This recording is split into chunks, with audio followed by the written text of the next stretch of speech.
The pregnancy test tells you that you are pregnant. It does not tell you when that pregnancy actually began. Because by the time you see 2 lines on that strip, some of the most important decisions about that pregnancy have already been made. And you made them roughly 3 months ago, without knowing you were making them. The egg that gets fertilized this month did not appear this month. It has been maturing for close to 90 days. 90 days of whatever your body had to offer it. Your iron, your thyroid, your vitamin D, your sleep, your stress. And this is not only about you. Sperm takes around 74 days to form. So he made his decisions 3 months ago too. Which means preconception is not something you start the month you decide to try. It is a season, not a switch. And in India, most couples start thinking about this only after 6 months of trying, when the anxiety has already set in. I am nutritionist Saloni. Today, I am going to walk you through what those 90 days should actually look like for both of you. तो पहले ये समझिए कि उस 90 days में हो क्या रहा है। आपके ओवरीज में एग्स ऑलरेडी मौजूद है बर्थ से ही, बट हर साइकिल में जो एग मैच्योर होता है उसकी फाइनल प्रिपरेशन ऑलमोस्ट 3 मंथ्स चलती है। उस पूरे टाइम में वो एग आपके बॉडी के इंटरनल एनवायरनमेंट में डेवलप हो रहा है। अगर उस विंडो में आपका थायराइड अनकंट्रोल्ड है, आपका आयरन लो है, आपका ब्लड शुगर अनस्टेबल है, तो एग उसी एनवायरनमेंट में मैच्योर हो रहा है। और एग्जैक्टली यही बात स्पर्म के लिए भी सच है। एक स्पर्म साइकिल रफली 74 डेज का होता है। उसकी क्वालिटी भी इन 2-3 महीने के लाइफस्टाइल से शेप होती है। इसलिए मैं हमेशा कहती हूँ, प्री कंसेप्शन प्लानिंग कपल का काम है, आधी चेकलिस्ट उनकी है। अब स्टेप 1, और ये स्टेप मैं आपको एज ए न्यूट्रिशनिस्ट रेकमेंड कर रही हूँ, बट ये टेस्ट आपके डॉक्टर ऑर्डर करेंगे और वही इंटरप्रेट करेंगे। मैं आपको सिर्फ ये बता रही हूँ कि कॉन्वर्सेशन किस चीज के बारे में होनी चाहिए। वुमेन के लिए कंप्लीट ब्लड काउंट, ताकि एनीमिया पहले ही पकड़ी जाए। थायराइड फंक्शन, क्योंकि अनट्रीटेड थायराइड ओव्यूलेशन और अर्ली प्रेगनेंसी दोनों को अफेक्ट करता है। विटामिन डी और B12, ब्लड शुगर, स्पेशली अगर फैमिली हिस्ट्री है। ब्लड ग्रुप और RH टाइपिंग, दोनों पार्टनर्स का।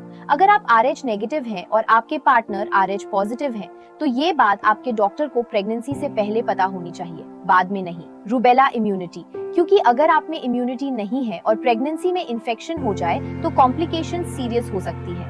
वैक्सीनेशन प्रेगनेंसी से पहले होती है, ड्यूरिंग नहीं। और इंडिया में एक टेस्ट जो बहुत स्किप होता है, थैलेसीमिया स्क्रीनिंग, दोनों पार्टनर्स की। ये एक जेनेटिक कंडीशन है और अगर दोनों पार्टनर्स कैरियर हैं, तो इसकी इम्प्लीकेशंस बेबी के लिए लाइफ लॉन्ग होती हैं। ये टेस्ट सिर्फ एक बार करना होता है और ये कॉन्वर्सेशन आपको जेनेटिक काउंसलिंग तक ले जा सकता है। और पार्टनर के लिए सीमेन एनालिसिस, ये सबसे ज्यादा अवॉइड किया जाने वाला टेस्ट है इंडिया में, और ये सबसे आसान भी है। आप डॉक्टर के पास जाइए, अलोन मत जाइए, साथ जाइए। अब यहाँ पर मेरी एक्सपर्टीज है। उन 90 डेज में आप क्या खा रही है और क्या वो कर रहे हैं। 4 चीजें। Number 1, folate. ये सबसे well established pre conception nutrient है और इसका काम प्रेगनेंसी के पहले फ्यू वीक्स में होता है, जब शायद आपको पता भी ना हो कि आप प्रेग्नेंट हैं। इसलिए सप्लीमेंटेशन ट्राइंग से पहले स्टार्ट होती है, पॉजिटिव टेस्ट के बाद नहीं। कौन सा फॉर्म और कितना, ये आपके डॉक्टर डिसाइड करेंगे। नंबर 2, आयरन और B12। इंडिया में anaemia is extremely common in women of reproductive age और प्रेगनेंसी डिमांड को और बढ़ा देती है।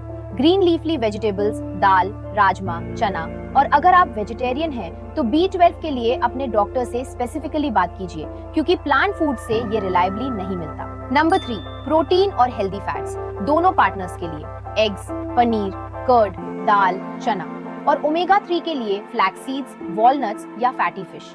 ये सिर्फ आपके लिए नहीं है, स्पर्म क्वालिटी के लिए जिंक और एंटीऑक्सीडेंट्स रेलेवेंट होते हैं, और वो आते हैं नट्स, सीड्स, दाल्स और कलरफुल वेजिटेबल्स से। Number 4, blood sugar stability. ये सबसे अंडररेटेड है। कांस्टेंट स्पाइक्स और क्रैशेस हार्मोनल बैलेंस को डिस्टर्ब करते हैं, तो हर मील में प्रोटीन और फाइबर ऐड कीजिए।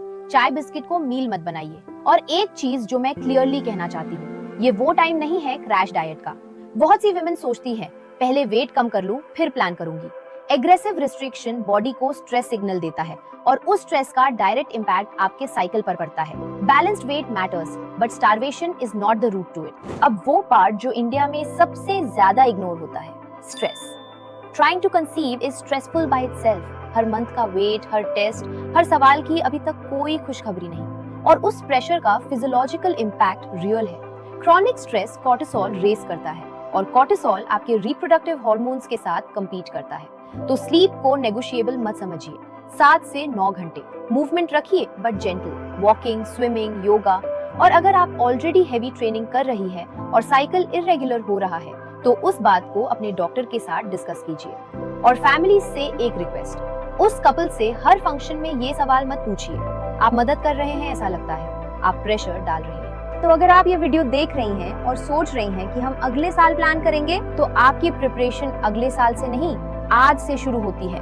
90 डेज टेस्ट्स करवा लीजिए, डेफिशिएंसीज करेक्ट कर लीजिए, स्लीप ठीक कर लीजिए और अपने पार्टनर को इस प्रोसेस में बराबर ले आइए, क्योंकि एक हेल्दी प्रेगनेंसी 2 लोगों से बनती है और उससे पहले की तैयारी भी 2 लोगों की होती है। अगर आप चाहती हैं कि मैं एक complete 90 day pre conception checklist बनाऊं, टेस्ट्स और न्यूट्रिशन दोनों के साथ, तो कमेंट कीजिए PREP। और अगर आप किसी कपल को जानते हैं जो अभी प्लानिंग कर रहा है, ये वीडियो उनके साथ शेयर कीजिए। ये वो कन्वर्सेशन है जो पहले होनी चाहिए, बाद में नहीं।